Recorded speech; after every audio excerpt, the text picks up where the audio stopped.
മൈദ വെച്ചിട്ട് എന്തൊക്കെ പലഹാരങ്ങൾ ഉണ്ടാക്കിയാലും ഒരുവിധം ആളുകൾക്കൊന്നും ഇഷ്ടമുണ്ടാവില്ല. അപ്പോൾ അതുകൊണ്ട് തന്നെയാണ് കേട്ടോ ഗോതമ്പ് പൊടി വെച്ചിട്ട് ഇത് ചെയ്യണത്. നിങ്ങൾക്ക് വേണമെങ്കിൽ മൈദ വെച്ചിട്ടും ചെയ്യാം.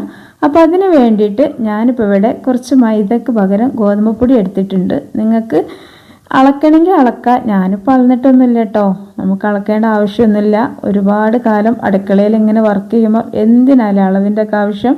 അപ്പോൾ അളക്കണമെങ്കിൽ അളക്കാം. ഒരു 1.5 കപ്പ് ഗോതമ്പ് പൊടി എടുത്തോളി. ഞാനിപ്പം ഒരു കമ്മട്ട എടുത്തിക്കാണ്, 1.5 കപ്പോളം എടുത്തിട്ടുണ്ട്. അതിലേക്ക് ആവശ്യത്തിനുള്ള ഉപ്പും കൂടെ ചേർത്തിട്ട് ഒരു ലേശം ഓയിൽ, ഒരു 1.5 ടേബിൾ സ്പൂണോളം ഓയിലും കൂടെ ഒഴിച്ചു കൊടുത്തതിന് ശേഷം നല്ല പോലെ ഒന്ന് മിക്സ് ചെയ്തതിന് ശേഷം നമുക്ക് എന്ത് ചെയ്യാം, ലേശം സാധാരണ നോർമലി വാട്ടർ വെച്ചിട്ട് നല്ലോണം ഒന്ന് കുഴച്ചെടുക്കണം. അപ്പോൾ ഇളം ചൂടുള്ള വെള്ളത്തിൽ കുഴക്കണമെങ്കിൽ കുഴക്കാം. പക്ഷേ ഇളം ചൂടുള്ള വെള്ളത്തിൽ കുഴക്കണതിനേക്കാളും നല്ലത് സാധാരണ പച്ചവെള്ളം വെച്ചിട്ട് കുഴക്കുന്നതാണ് കേട്ടോ. അപ്പോൾ വെള്ളത്തിൻ്റെ അളവ് എന്ന് പറയാൻ നമ്മൾ എത്രത്തോളം വെള്ളം വേണമെന്നുള്ളത് അത് ഇങ്ങനെ മിക്സ് ചെയ്ത് നോക്കുക. അപ്പോൾ നമ്മളെ കയ്യിൽ നമുക്കൊരു ചപ്പാത്തി മാവിൻ്റെ ഒക്കെ പരുവാണത് വരെ കുഴക്കുക. അപ്പോൾ ആ ഒരു സമയമാകുമ്പം വെള്ളം ഒഴിക്കൽ നിർത്തും ചെയ്യാം. അപ്പോൾ ഞാൻ കുറേശ്ശെ വെള്ളം ഒഴിച്ചിട്ട് ഇങ്ങനെ കുഴച്ചെടുക്കാണ്ട് ചെയ്യണത്. അപ്പോൾ നിങ്ങൾക്ക് അങ്ങനെ ചെയ്യാം. പെട്ടെന്ന് ഉണ്ടാക്കിയെടുക്കാൻ പറ്റുന്ന നല്ലൊരു അടിപൊളി ബ്രേക്ക്ഫാസ്റ്റാണ്. രാവിലെയൊക്കെ നമുക്ക് ഒരുപാട് തിരക്കൊക്കെ ഉണ്ടാവില്ലേ, കറി ഉണ്ടാക്കണം. പിന്നെ അതുപോലെ തന്നെ നമുക്ക് രാത്രിയിലൊക്കെ അരി വെള്ളത്തിൽ മറന്നിട്ടൊക്കെ ഉണ്ടെങ്കിലും കറിക്കൊന്നും രാവിലേക്കില്ല എങ്കിലൊക്കെ കുറച്ച് ഗോതമ്പ് പൊടിയോ അതല്ലെങ്കിൽ മൈദമാവോ ഒക്കെ ഉണ്ടെങ്കിൽ ഇതുപോലെ ഉണ്ടാക്കിക്കോളേണ്ടി കേട്ടോ.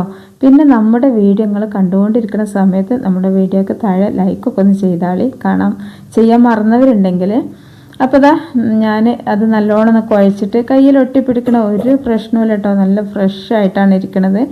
നല്ലോണം സോഫ്റ്റ് ആക്കിയൊന്ന് കുഴച്ചതിന് ശേഷം, ഒരുപാട് കുഴക്കാനൊന്നുമില്ല, പെട്ടെന്ന് തന്നെ കുഴയൊക്കെ കഴിയും. എന്നിട്ട് ഞാൻ അതൊന്ന് മൂടി വെച്ചിട്ടുണ്ട്. തുറന്നിട്ടാൽ നമുക്ക് ഈ ഒരു സവാളൊക്കെ ഒന്ന് കട്ട് ചെയ്യുമ്പോഴേക്കും ഒന്ന് ഡ്രൈ ആവണ്ടെന്ന് വിചാരിച്ചിട്ടാണ് കേട്ടോ. അപ്പോൾ ഏതായാലും ഇതിലേക്ക് നമുക്ക് പിന്നെ വേണ്ടത് കുറച്ച് വെജിറ്റബിൾസാണ്. നിങ്ങളുടെ കയ്യിൽ എന്ത് വെജിറ്റബിൾസ് ഉണ്ടെങ്കിലും എടുത്തോളൂ കേട്ടോ. കാബേജോ അതല്ലെങ്കിൽ സോയാബീനോ ക്യാപ്സിക്കോ എന്താണോ പലതും ഉണ്ടാവുമല്ലോ അല്ലേ വീട്ടിൽ. എന്നാലോ ചില സമയത്ത് ഇപ്പോൾ എൻ്റെ വീട് പോലെ ഉണ്ടാവും, വെറും തക്കാളിയും ഉള്ളിയും മാത്രമുള്ള വീടുകളും ഉണ്ടാവും. അപ്പോൾ അങ്ങനെയാണെങ്കിൽ ഞാൻ ചെയ്യണ പോലെ ചെയ്യുക. അതല്ല കുറച്ച് കൂടുതലൊക്കെ വെജിറ്റബിൾസ് ഉണ്ടെന്നുണ്ടെങ്കിൽ വെജിറ്റബിൾസ് അല്ലേ എത്രയും നല്ലതാണ്. ചിലപ്പോൾ ഉണ്ടാവുമല്ലോ നമ്മളെ വീട്ടിൽ ഒരു കഷ്ണം കാബേജൊക്കെ ചെറുത് ബാക്കി ഉണ്ടാവുക. ഇനിയിപ്പോൾ അത് ഉപ്പേരിക്കറ്റ് ഇല്ലാനും എന്നാലും കുറച്ച് ബാക്കിയാണേനും. അതുപോലെ തന്നെ ചെറിയ കഷ്ണം ക്യാരറ്റ് ബാക്കിയാവുക. അങ്ങനെ ബീൻസ് എന്തൊക്കെ നമ്മൾ വീട്ടിൽ ബാക്കിയായിട്ടുള്ള വെജിറ്റബിൾസൊക്കെ ഉണ്ടാവും. അപ്പോൾ അതൊക്കെ ഫ്രിഡ്ജിൽ നിന്ന് അങ്ങോട്ട് എടുത്തോളി കേട്ടോ. ഇനിയിപ്പോൾ അതിനൊന്നും ഇനിയിപ്പോൾ ഇതിക്ക് എന്താ അപ്പോൾ അതൊക്കെ ഞാൻ ഇട്ടിട്ടില്ലല്ലോ എന്നൊന്നും നിങ്ങൾ വിചാരിക്കേണ്ട. നിങ്ങളുടെ കയ്യിലുള്ളതൊക്കെ എടുക്കുക. അപ്പോൾ ഏതായാലും കട്ടിങ്ങൊക്കെ കഴിഞ്ഞു. ഇനി നമുക്കത് ജസ്റ്റ് ഒന്ന് വാട്ടിയെടുക്കണം. അപ്പോൾ വാട്ടുന്ന സമയത്ത് നമുക്ക് കുറച്ച് കാര്യങ്ങൾ ശ്രദ്ധിക്കാനുള്ളത് എന്താ വെച്ചാൽ ഒരുപാട് ഒന്നും വേണ്ട. അപ്പോൾ ഞാൻ അതിന് വേണ്ടിയിട്ട് ഗ്യാസ് സ്റ്റവ് ഓൺ ചെയ്തിട്ട് ഇതുപോലെ ഒരു ചട്ടി, നിങ്ങളടുത്ത് ഏത് കടായി ഉണ്ടെങ്കിലും അത് വെച്ചെടുത്തിട്ട് ഒരു 3 ടേബിൾ സ്പൂണോളം ഞാൻ ഓയിലാണ് ഒഴിച്ചിട്ടുള്ളത്.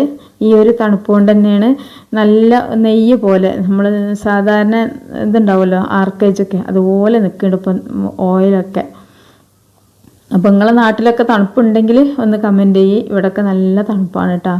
അപ്പോൾ ഏതായാലും ഞാൻ ആ ഒരു ഓയിൽ ചൂടാകുന്ന സമയത്ത് നമ്മൾ ആ കട്ട് ചെയ്ത് വെച്ചിട്ടുള്ള സവാള ഉണ്ടല്ലോ ഇതിലേക്ക് ഇട്ട് കൊടുത്തിട്ടുണ്ട്. ഇനി നമുക്ക് സവാള ഒരുപാട് വഴനാനും നിൽക്കണ്ട, എന്നാലും കുറച്ച് ജസ്റ്റ് ഒന്ന് ഇളക്കി കൊടുത്തതിന് ശേഷം നമുക്ക് ബാക്കിയുള്ള വെജിറ്റബിൾസും കൂടി ചേർത്ത് കൊടുക്കാം. അപ്പോൾ എന്താണെന്ന് വെച്ചാൽ നിങ്ങളുടെ കയ്യിൽ ഇനി മുട്ട വെച്ചിട്ട് തന്നെ ചെയ്യണമെന്നൊന്നും ഞാൻ പറഞ്ഞില്ല കേട്ടോ. നിങ്ങൾക്ക് ഞാനിപ്പോൾ ഒരു ഒറ്റ മുട്ട വെച്ചിട്ടാണ് ചെയ്യണത്. ഒരു മുട്ട ഇല്ലയെന്നുണ്ടെങ്കിൽ മുട്ട ഒഴിവാക്കിയിട്ട് നിങ്ങൾക്ക് ചെയ്യാം.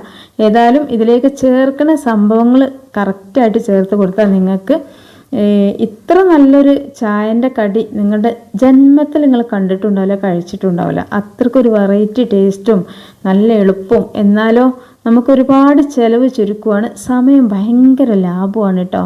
എന്നും രാവിലെ എന്തായാലും ഒരുപാട് തിരക്കുള്ള വീട്ടമ്മമാരൊക്കെ ഒരുപാടുണ്ട്. അപ്പോൾ ഏതായാലും നമുക്ക് നമ്മുടെ സവാളയും ഇതൊക്കെ മൂടി വെച്ചതുകൊണ്ട് തന്നെ വളരെ പെട്ടെന്ന് നല്ലോണം സോഫ്റ്റായിട്ട് കിട്ടിയിട്ടുണ്ട്. ഈ ഒരു സമയത്ത് തീയൊക്കെ നല്ലോണം കുറച്ചതിന് ശേഷം നമുക്ക് തീക്ക് ചേർത്ത് കൊടുത്തത് എന്താ വെച്ചാൽ ലേശം ഒരു 1/2 ടേബിൾ സ്പൂണ് മഞ്ഞൾപ്പൊടിയും 1 ടേബിൾ സ്പൂണ് മല്ലിപ്പൊടിയാണ് കേട്ടോ. ഇനി നമുക്കിതിലേക്ക് വേണ്ടത്, മുളക് പൊടിയൊന്നും ഞാൻ ആഡ് ആക്കണില്ല, ഗരം മസാലപ്പൊടി ഉണ്ടെങ്കിൽ അത് ഇട്ട് കൊടുക്കുക. ഞാനിപ്പോൾ ഗരം മസാലയ്ക്ക് പകരം ചിക്കൻ മസാല കേട്ടോ ചേർക്കണത്. അപ്പോൾ ഈ ഒരു ചിക്കൻ മസാലയ്ക്ക് ഒരു വെറൈറ്റി രുചിയാണ്. ഇതിലേക്ക് ഇനിയിപ്പോൾ ഒരു ചിക്കൻ്റെ, ബീഫിൻ്റെ, മുട്ടയുടെ ഒന്നും ആവശ്യം ഉണ്ടാവില്ല ഇത് ലേശം ഇട്ട് കൊടുത്താൽ. അല്ലാന്നുണ്ടെങ്കിൽ നിങ്ങളുടെ കയ്യിൽ ചിക്കൻ ക്യൂബ്സൊക്കെ ഉണ്ടെങ്കിൽ അതൊക്കെ ഒന്ന് ഇതിലിട്ട് കൊടുത്താൽ വേണ്ടിയിട്ടാണ് നമ്മുടെ ഈ ഒരു കടിക്ക് നല്ലൊരു വെറൈറ്റി ടേസ്റ്റ് കിട്ടും. അപ്പോൾ ഏതായാലും ഞാൻ ആ ഒരു പൊടി ഏകദേശം ഒരു 1.5 ടേബിൾ സ്പൂണോളം ചിക്കൻ മസാലൻ്റെ പൊടി ഇട്ട് കൊടുത്തിട്ടുണ്ട്. നിങ്ങളുടെ കയ്യിൽ ഗരം മസാല പൊടി ഉള്ളൂ എന്നുണ്ടെങ്കിൽ അത് ഇട്ട് കൊടുക്കുക. പക്ഷേ ഗരം മസാലൻ്റെ പൊടിയാണ് ചേർക്കണമെന്നുണ്ടെങ്കിൽ അതിന് പകരം നമ്മൾ ഈ ഒരു ചിക്കൻ മസാലയിൽ കുറച്ച് എരിവൊക്കെ ഉണ്ടാവുമല്ലോ, അതുകൊണ്ടാണ് കേട്ടോ ഞാൻ മുളക് പൊടി യൂസ് ആക്കാത്തത്. നിങ്ങൾക്ക് ഗരം മസാലൻ്റെ പൊടിയാണ് ചേർക്കണമെന്നുണ്ടെങ്കിൽ ഒരു 1/2 ടേബിൾ സ്പൂൺ മുളക് പൊടി ഇതിലേക്ക് ചേർത്ത് കൊടുക്കണം, അത് മസ്റ്റാണ്. അപ്പോൾ ഇതിലേക്ക് ഞാൻ കുറച്ച് ഉപ്പും കൂടി ചേർത്ത് കൊടുത്തിട്ടുണ്ട്. ഇനി ഇതെല്ലാം കൂടിയിട്ട് നല്ലോണം ആ ഒരു ഉപ്പും അതുപോലെ തന്നെ പൊടികളുടെ പച്ചമണമൊക്കെ മാറി ആ ഒരു ഗരം മസാല ചിക്കൻ മസാലേൻ്റെ ആ ഒരു ഫ്ലേവറൊക്കെ ഈ ഒരു മസാലയ്ക്കൊന്ന് കടന്നു വരാൻ വേണ്ടിയിട്ട് കുറച്ച് സമയം ഒന്ന് മൂടി വെച്ചിട്ടുണ്ടായിരുന്നു. ഇനി നമുക്ക്, ഞാൻ പറഞ്ഞല്ലോ ഇതൊരൊറ്റ മുട്ട വെച്ചിട്ടാണ് ചെയ്യണമെന്നുണ്ട്. അപ്പോൾ ആ ഒരു മുട്ട ഞാനിതിനെ നടുവൊക്കൊന്ന് പൊട്ടിച്ചൊഴിച്ച് കൊടുക്കുകയാണ് കേട്ടോ. അപ്പോൾ എന്താണ്, ഈ ഒരു മുട്ട ചേർത്ത് കൊടുക്കുന്നതിൻ്റെ മുമ്പായിട്ട് തന്നെ ഈ ഒരു നടുഭാഗമൊക്കെ ഒന്നിങ്ങനെ ഒഴിച്ച് കൊടുക്കണം. എന്നിട്ട് അതിലേക്ക് മുട്ട ഒഴിച്ചു കൊടുക്കുക. എന്നിട്ട് എന്ത് ചെയ്യുക, നമുക്ക് കുറച്ച് സമയം ഒന്നിങ്ങനെ ഒരു ബുൾസൈ പോലെ, ഒരുപാട് വേവൊന്നും വേണ്ട, ഒന്നിങ്ങനെ ചകഞ്ഞ് കൊടുക്കുക. ഈ ഒരു ഫില്ലിങ്ങും അതും എല്ലാം കൂടെ ചകഞ്ഞ് കൊടുക്കുക. അപ്പോഴേക്കും ഇനിയിപ്പോൾ നിങ്ങൾക്ക് ഒറ്റ മുട്ട തന്നെ ചെയ്യണം എന്നൊന്നുമില്ല. നമുക്കിപ്പോൾ ഈ ഒരു പലഹാരത്തേക്ക് ഒരു മുട്ടയുടെ ആവശ്യമുള്ളൂ. പിന്നെ ഇപ്പം കോഴിമുട്ടക്കൊക്കെ വലിയ വിലയാണല്ലോ അല്ലേ. അപ്പോൾ ഈ ഒരു കോഴിമുട്ടൊക്കെ കുറച്ച് കൂടുതലൊക്കെ ചേർക്കാൻ കഴിയാത്ത ആളുകളൊക്കെ ഉണ്ടെങ്കിൽ ആരും ടെൻഷൻ ആവേണ്ട. ഒറ്റ ഒരു കോഴിമുട്ട കൊണ്ട് തന്നെ നമുക്കിത് ഇഷ്ടം പോലെ പലഹാരം ഉണ്ടാക്കിയെടുക്കാൻ പറ്റും. അപ്പോൾ ഈ ഒരു കോഴിമുട്ട നിങ്ങളുടെ കയ്യിലില്ലെങ്കിൽ അത് ഒഴിവാക്കണതിന് കുഴപ്പമൊന്നുമില്ല, പക്ഷേ ഒരു കോഴിമുട്ട ചേർത്ത് നോക്കേണ്ടി. അപ്പോഴായിരിക്കും നമ്മുടെ ഒരു പലഹാരം ഉണ്ടല്ലോ രാവിലെയൊക്കെ കഴിക്കുമ്പോൾ വലിയൊരു ടേസ്റ്റാണ് കേട്ടോ. അപ്പോൾ ഞാനിപ്പോൾ ഇത് പരിപാടിയൊക്കെ കഴിഞ്ഞിട്ടുണ്ട്. ഇനി നമുക്കിതൊന്ന് വാങ്ങി വെച്ചിട്ട് നമ്മൾ ആ ഒരു ഇതുണ്ടല്ലോ പൊടിയൊക്കെ ഇപ്പോൾ നല്ലോണം ഒന്ന് സോഫ്റ്റ് ആയിട്ടുണ്ടാവും. ഇങ്ങനെ റെസ്റ്റ് ചെയ്യാൻ വെക്കേണ്ട ആവശ്യമൊന്നുമില്ല കേട്ടോ. ഞാനേതായാലും ഒരു ഫില്ലിംഗ് ഒന്ന് റെഡി ആക്കാൻ വേണ്ടി ഒരുങ്ങല്ലേ, അപ്പോൾ അതുകൊണ്ടൊന്ന് റെസ്റ്റ് ചെയ്യാൻ വേണ്ടി വെച്ചതാണ്. അപ്പോൾ മാവ് ഒന്നും കൂടി നല്ലോണം സോഫ്റ്റ് ആയിട്ട് തന്നെ കിട്ടിയിട്ടുണ്ട്. അപ്പോൾ ഞാൻ ഇത് ചെറിയ ബോൾസ് ആക്കിയിട്ടെടുത്തിട്ടുണ്ട്. നമ്മൾ സാധാരണ ചപ്പാത്തിക്കൊക്കെ എടുക്കണ ആ ഒരു ബോൾസ് തന്നെയാണ് കേട്ടോ. അപ്പോൾ ഇത്ര എണ്ണമാണ് നമുക്ക് കിട്ടിയിട്ടുള്ളത്. നിങ്ങൾക്ക് വേണമെങ്കിൽ ഞാൻ പറഞ്ഞല്ലോ കുറച്ച് കൂടുതൽ എടുക്കാം. അപ്പോൾ ഉണ്ടാക്കുന്ന സമയത്ത് നിങ്ങളുടെ വീട്ടിൽ കുറച്ച് പേരൊക്കെ ഉണ്ട് എന്നുണ്ടെങ്കിൽ ഇതിനേക്കാളൊക്കെ എല്ലാത്തിൻ്റെയും അളവ് കൂട്ടിയിട്ട് എടുക്കണമായിരിക്കും നന്നാവുക. അപ്പം ചപ്പാത്തി പരത്താൻ അറിയാത്ത ഒരുപാട് പേരുണ്ടാവില്ലേ. അപ്പോൾ അതിനൊന്നും നിങ്ങൾ ടെൻഷൻ ആവണ്ട കേട്ടോ. നിങ്ങൾ കണ്ടില്ലേ ഞാൻ പരത്തുമ്പോൾ അങ്ങോട്ടും ഇങ്ങോട്ടൊക്കെ വളഞ്ഞും തിരിഞ്ഞൊക്കെ പോകണില്ലേ. അപ്പോൾ ആ ഒരു വളവോ തിരിവോ ഒന്നും നമുക്കിതിനെ ബാധിക്കണില്ല. നമ്മൾ ഈ ഒരു പലഹാരം എങ്ങനെ പരത്തിയാലും നമുക്കിതിനിപ്പോൾ നല്ലോണം ഒന്ന് റൗണ്ട് കിട്ടട്ടെ എന്ന് വിചാരിച്ചിട്ട് ഒന്ന് പാട്ടമൂടി കൊണ്ട് മുറിച്ചെടുക്കുകയോ ഒന്നും ചെയ്യണില്ല കേട്ടോ. നമുക്ക് എങ്ങനെ കിട്ടിയാലും നമുക്കിത് ഉണ്ടാക്കിയെടുക്കാം. വലിയൊരു ഷേപ്പിൻ്റെ ഒന്നും ആവശ്യമില്ല, പക്ഷെ നമ്മുടെ പലഹാരം നല്ല ഷേപ്പായിട്ട് വരും കേട്ടോ. അപ്പോൾ ഏതായാലും ഞാൻ 2 പരത്തി കാണിക്കണേ ഉള്ളൂ, ബാക്കിയൊന്നും ഞാൻ പരത്തി കാണിക്കണില്ല കേട്ടോ. അപ്പോൾ ഞാൻ 2 പരത്തി. ഇനി നമുക്ക് ഈ ഒരു ഫില്ലിങ് വെച്ച് കൊടുക്കണം. അപ്പോൾ ഒരുപാട് ഫില്ലിംഗ് ഒന്നും വെക്കേണ്ട ആവശ്യമില്ല. ഏകദേശം ഒരു 2 ടേബിൾ സ്പൂണോളം ഫില്ലിങ് വെച്ചെടുക്കുക, അതായിരിക്കും കറക്റ്റ്. പിന്നെ നമുക്ക് ഒരുപാട് ഫില്ലിങ് ഒന്നിൽ തന്നെ വെച്ച് കൊടുത്താലും കുഴപ്പമാണ് കേട്ടോ. കാരണം ഇത്രയും സാധനത്തേക്കുള്ള ഒരു ഫില്ലിങ് ഇത്രയല്ലേ. അപ്പോൾ ഫില്ലിങ് എത്രത്തോളം നിറക്കണം അതൊക്കെ നിങ്ങളുടെ ഇഷ്ടം. എന്നിട്ട് 2 സൈഡും ഇങ്ങനെ ചെയ്ത് കൊടുക്കുക. എന്നിട്ട് ഇങ്ങോട്ട് മറിച്ചിട്ട്, നിങ്ങൾ കണ്ടല്ലോ നേർക്ക് കാണില്ലേ. അപ്പോൾ എന്താ വെച്ചാൽ ആദ്യം തന്നെ നമ്മൾ 2 സൈഡും അങ്ങോട്ടും ഇങ്ങോട്ടും വെച്ച് കൊടുത്താൽ പിന്നെ ഇങ്ങോട്ട് ഫില്ലിങ് പോരുന്ന പ്രശ്നമൊന്നുമില്ല. അതുപോലെ തന്നെ നമ്മുടെ ഈ ഒരു സൈഡ് ഒട്ടിക്കാൻ വേണ്ടിയിട്ട് മൈദൻ്റെ ഒന്നും ആവശ്യമില്ല കേട്ടോ. ചിലവരൊക്കെ കാണാം ഇങ്ങനത്തെ സൈഡൊക്കെ ഒട്ടിക്കാൻ വേണ്ടിയിട്ട് കുറച്ച് മൈദ ഒക്കെ കലക്കി നമ്മൾ പോസ്റ്റർ ഒട്ടിക്കണ പോലെ പശയൊക്കെ ഉണ്ടാക്കേണ്ട ആവശ്യമൊന്നും നമുക്ക് ഈ ഒരു അരിപ്പൊടി വെച്ചിട്ടാണെങ്കിൽ പിന്നെയും, പക്ഷേ നമ്മൾ ഗോതമ്പപ്പൊടിയും മൈദപ്പൊടിയൊക്കെ വെച്ചിട്ട് ചെയ്യുമ്പോൾ ഒരിക്കലും അതിനൊന്നും ആവശ്യമില്ല. ഈ ഒരു മാവിൻ്റെ വക്കന്നെ, ഈ ഒരു ചപ്പാത്തി പത്തിരിൻ്റെ ഒക്കെ വക്കന്നെ നല്ലോണം ഒട്ടിപ്പിടിക്കും. അതുകൊണ്ട് തന്നെ നമുക്ക് വേണമെങ്കിൽ ഞാൻ ചെയ്ത പോലെ ചെറുതായിട്ടൊന്ന് വിരൽ വെച്ചിട്ട് ഒന്ന് പ്രസ് ചെയ്ത് കൊടുത്താൽ തന്നെ മതിയാവും. അപ്പോൾ തന്നെ നമുക്ക് ഇനിയിത് നമ്മൾ ഫ്രൈ ചെയ്തെടുക്കുന്ന സമയത്ത് അങ്ങനെ എണ്ണയൊക്കെ ചാടും എന്നുള്ള പേടിയോ ഒന്നും വേണ്ട കേട്ടോ. നല്ല എളുപ്പത്തിൽ ഉണ്ടാക്കിയെടുക്കാൻ പറ്റുന്ന ഇത്ര നല്ല ഒരു ചായൻ്റെ കടി നമുക്ക് പിന്നെ ഫ്രൈ ചെയ്യുമ്പോൾ അത് പൊട്ടിയേക്ക് ചാടാൻ പാടില്ലല്ലോ അല്ലേ.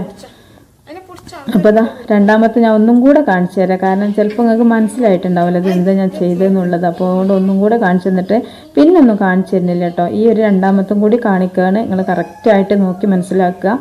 കാരണം ഈ കുട്ടികൾക്കൊക്കെ ഒരുപാട് ഇഷ്ടമാണ് ഒരു പലഹാരം ആയതുകൊണ്ട് തന്നെ.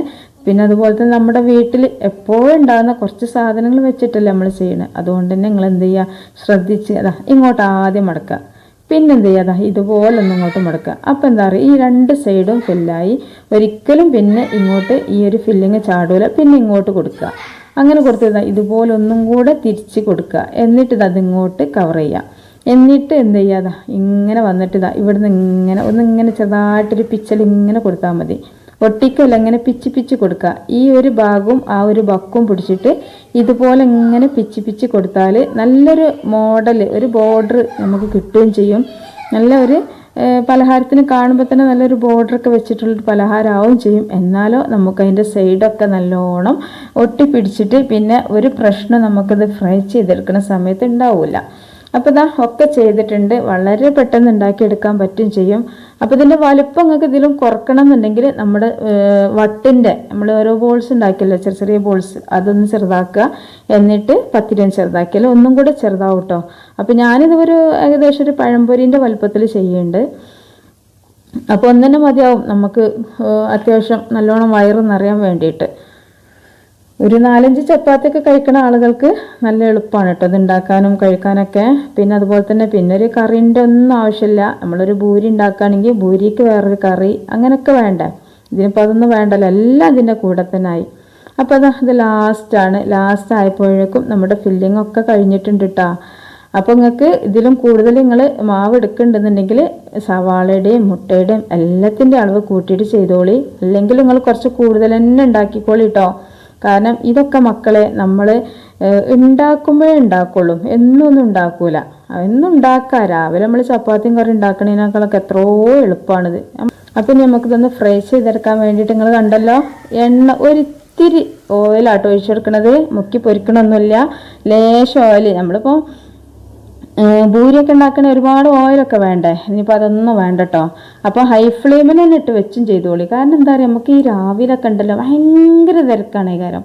അപ്പോൾ നമുക്ക് ഇങ്ങനെ ലോ ഫ്ലെയിമിലിട്ടൊന്നും കളിക്കേണ്ട ആവശ്യമില്ല. കാരണം ഇതിൻ്റെ ഉള്ളത്തെ ഫില്ലിംഗ് ഒക്കെ വെന്തതല്ലേ, വെജിറ്റബിൾസൊക്കെ നല്ലോണം കുക്കായതായതുകൊണ്ട് തന്നെ.